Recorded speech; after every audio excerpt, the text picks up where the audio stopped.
Welcome back. So step 3 in our workflow. Whoops, lights went off. Not good.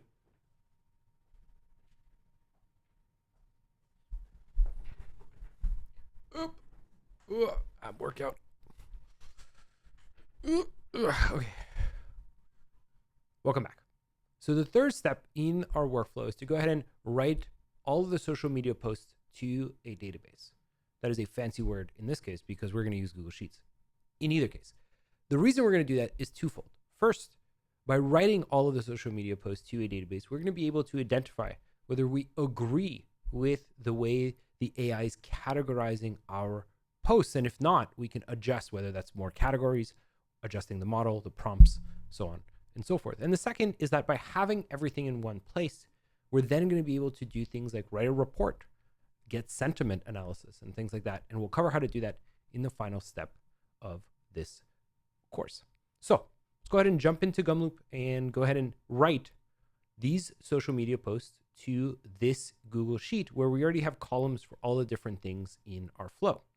So I'm going to go ahead and add a node that's going to be the Google Sheet node.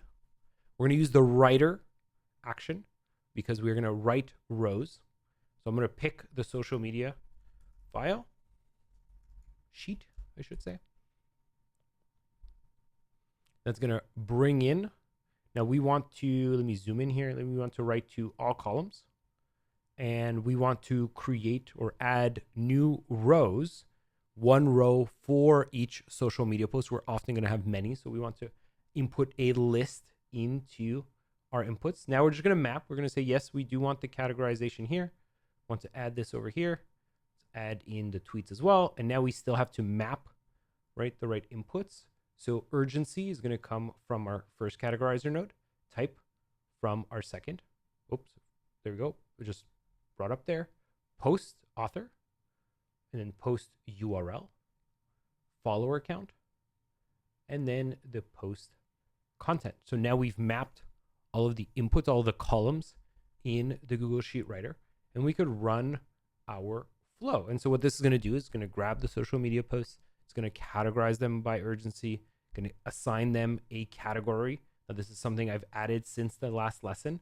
So we have options like product feedback, praise, support, or other. So we understand what type of social media posts we're seeing. So let's go over to the sheet.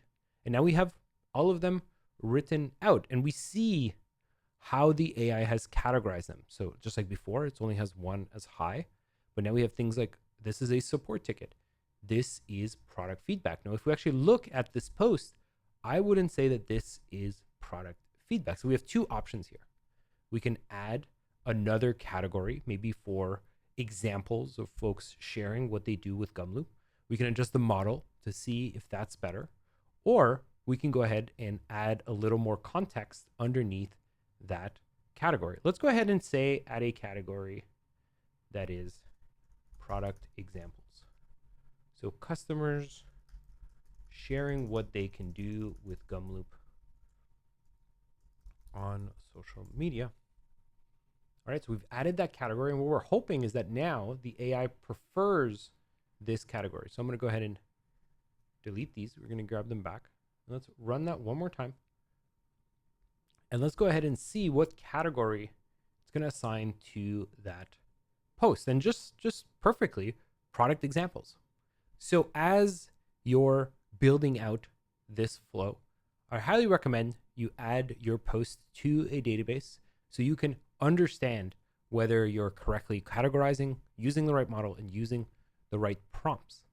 So the next step in our flow is actually to do something with this.